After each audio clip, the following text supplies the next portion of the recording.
Hey, I believe we are now live with Prairie Views. We've got another episode coming to you today, and I'm really happy to introduce to you Molly Stuckey. And Molly, why don't you tell everybody a little bit about what you do for Prairie and a little bit of the unique aspect of what you do as an engineer? Hi, thanks so much for having me. Um, yeah, so my engineering path started kind of when I was in high school. I really enjoyed math and science, and so my teachers were always encouraging me to look into like engineering. And so when I was in college, I chose civil engineering because I really liked the large scale and tangible aspect of it, but it also seemed like it was more of a social discipline of engineering, and that I really liked that aspect of it as well. So after graduation, I moved to San Antonio and I worked for a civil design firm in residential land development for a few years. And then after getting my PE license, I switched over with the same company to commercial land development. And then in 2022, I actually moved to Uganda and started work with a engineering nonprofit called Engineering Ministries International, and worked there for a time and then moved back home, well, back to the US. And I found myself here with Prairie Engineers since September of last year. And I've gotten to work on a variety of civil projects since I've been here, from kind of site design to transportation to some really fun and interesting field work. Um, but yeah, and so kind of I'll in the midst of all of that, I started gymnastics when I was really young. I was about 4 years old and then started competing in gymnastics by the time I was about 6 or 7. And I continued competing all the way through high school and then decided to compete in college as well. And then actually started to compete. I competed after college for a few years during that time. And so once I graduated college, I had kind of a full-time engineering job and kind of spent the next couple years figuring out a bunch of different sides of the sport. So very quickly, I became a gymnastics judge and um, started picking up some coaching roles in there as well. I wore a bunch of different hats from meet directors to camp clinician and helped run some different collegiate recruiting camps throughout that time. And um, when I was in Africa, I actually got connected with a community group over there and was able to kind of continue my love for gymnastics with those guys. And we kind of hosted a small kind of local competition. And yeah, it was really fun to see that side, kind of the grassroots side of the sport as well, and be involved in that. And when I got home back to the US, I just really missed gymnastics and decided to pursue opportunities, and one of which was an opportunity to come be an assistant coach here at the University of Illinois. So I served as an assistant coach last year, and then just recently I've actually moved into the director of operations role, and I'm a technical advisor for the team. Yeah. Yeah. So we were talking right before we went live about, we think that Molly may be one of one, where she is a professional engineer and also a NCAA Division I gymnastics coach and now director of operations. So that's kind of a very unique mix. So tell me a little bit, how did you end up pursuing both engineering and gymnastics? And kind of what inspired you to pursue kind of both of those tracks simultaneously? Yeah, so I guess I've kind of been walking the dual path from a pretty early age. There's always kind of been a balance and a nice symbiosis between both kind of my academic career and gymnastics career. And growing up, it was just balancing schoolwork and gymnastics practices. So to be honest, I just kind of continued on that path. So this has felt like the natural progression to both of these paths as I kind of get deeper into both of these fields. I think when I was in Africa, when I came back, I really, really missed the high level and NCAA gymnastics world. And had, been working in it before I had left. And so when I came back, there was kind of a renewed spark to get back into those worlds again. And but I also knew I didn't want to give up engineering either. And so I did quite a bit of research and planning to see if like, could this like actually be feasible to do both? And so yeah, I just decided hey, life is short and I was going to take the leap and do it and try it. And here I am. Yeah, I like that. So like being both, an engineer and, involved in high level, gymnastics, what does a typical day look like juggling between those two things? Um, yeah, so every day is a little bit different on the gymnastics side for sure. Um, and our schedule really depends on what time of the year we're in. We have preseason from August to December, and then see our competition season runs from January to April. We have summer where the athletes are just off of school. Some of them go back home, and it's a little more relaxed. But yeah, I kind of through all that, I try to aim to get about 3 to 4 hours engineering in during like the typical 9 to 5 workday window, just to help facilitate like team discussions and meetings, and just so that I can be responsive to the clients and my coworkers. And so I also try to block my gymnastics time, my engineering, like make chunks of time like that, because the mental switching back and forth sometimes gets a little confusing. So I'll typically leave around 6 to 6:15 to get to the gym and have kind of a rundown or a chat with the coaches before we start practice, kind of go over our game plan for the day, get any updates on, from the athletes if needed, and then coach from 7 to 11.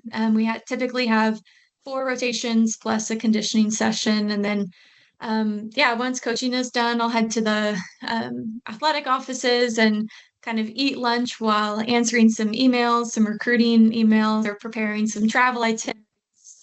Sometimes we'll have like marketing or social media meetings during those times as well, just to kind of try to fit everything in. And then I'll normally start engineering about 1 and then work until about 5 or 5:15.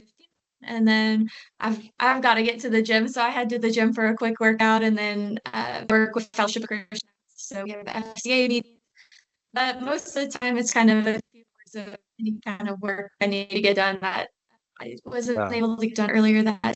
So whether it's gymnastics or engineering, it kind of ebbs and flows depending on, what the days looked like, and then sleep. I really try Yeah. not to sacrifice any sleep. It's super important. But yeah, So that's is kind of it a is it typical still day.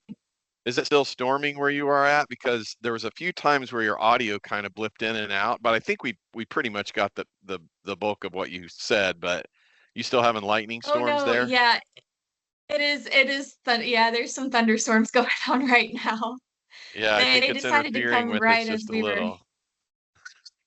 Oh, Hey, that's it. That's sorry. that's how you do when you're live, man. You just got to roll with it. But at least we're getting enough of it. I think we're getting the bulk of what you're saying. But one thing that's really interesting that I'd like to hear from you is, there's a specific skill set that it takes to do good engineering, and there's a specific skill set that it takes to do good gymnastics coaching and even operations, on a high performing team. So like, how do those two things influence each other? So like that I think it's, that left brain engineer, analytical thinking. How does that influence your coaching? And then vice versa, how does your coaching young athletes influence your engineering?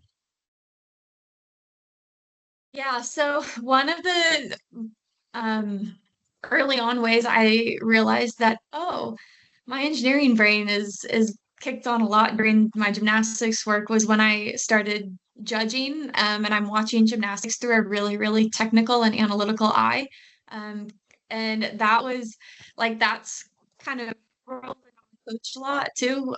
So I am a pretty technical observer, so breaking down the skills, and honestly, so much of gymnastics is just physics and angles that, having the engineering understanding and going through all of the physics and the math of it, it's helped me do things in a different way, and be able to really break down the mechanics of a skill, to be able to correct it, and allow the athlete to have better technique to make it, you know easier on them, and more technically correct. And so, Yeah. but I think, yeah, I love gymnastics judging. That was kind of like my passion outside of being an athlete. And engineering, it's typically, a design or plans.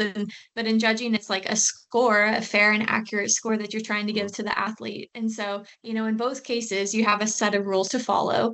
And engineering, it's like local laws and ordinances and the scope of a project. Whereas gymnastics, there's typically a 500-page rule book of, what the skill is supposed to look like, how much deduction you can take, what the angles of the skill are supposed to be, and all of this stuff. And so, you have these rules you got to follow, and you're just working towards creating the most accurate and high quality deliverable that you can under a certain time domain. So, engineering projects, those, times to meet the expectations are a little longer, months, sometimes years, but judging, you've got about 2 minutes between routines.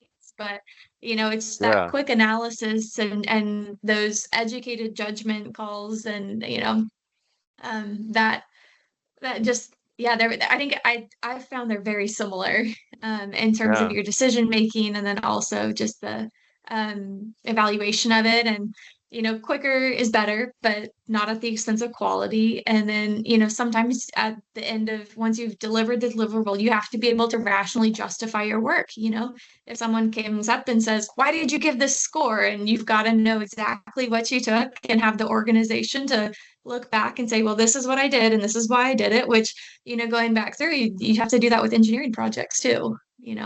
Yeah. Well, I was just Um, talking to Matt Miller, our DOT leader, yesterday, and something he said that's kind of hitting on what you're saying is, sometimes speed is rewarded in the engineering profession. And but you can't ever sacrifice quality or public safety for speed. That can never happen. But if you can figure out how to become more efficient, how to get things done faster and still maintain that high level of quality and public safety, I mean, those engineers, will be rewarded and those firms will be rewarded. So anyway, I never would have made those links that you helped me make, and between especially gymnastics judging and like the art and even the science of gymnastics and how that coincides. But that's really fascinating. So tell me something that kind of like only happens in your line of work moment. What moment have you had where it's like this only happens to me in this line of work? okay, so I have a really funny example of this. So I am that person that when I'm driving down the roadway and someone is riding with me, they're like, "Hey, can you watch the road?" Because normally I'm veering off and I'm looking at the storm drain inlets and I'm looking at the traffic light timing, and I'm, just especially when I'm in a new place, I'm like, "Oh, I wonder why they did that," or I stopped to look at a drainage outfall. But I think one of the funniest moments I've had was, my family is a big board game family, and so we were playing a game called Code Names, which involves one person giving their teammates clues and trying to get them to guess different words. Well, and you can kind of group different words together. And so I was playing with my brothers and my parents, and it was kids versus adults. And my options were, I had to link together and get them to guess concrete, row, hibiscus, and oven or something. And so I gave them the clue of roadway, thinking that road, like for roadway, you can do concrete and then you can do ROW for like right of way. And my brothers were stumped. They were like, they could not get it. And my older brother is also an engineer. And so I was like, how do you not get this? But he is chemical, so I'll forgive him for Right. that. But um, they ended up only taking one guess. They guessed concrete, they got it. We ended up losing the game. Of course, not something none of us took lightly. And I asked them, how did you guys not get the connection between concrete and right of way? And everyone at the table was silent for a minute and then just busted out laughing. And I was still confused. I was like, what is going on?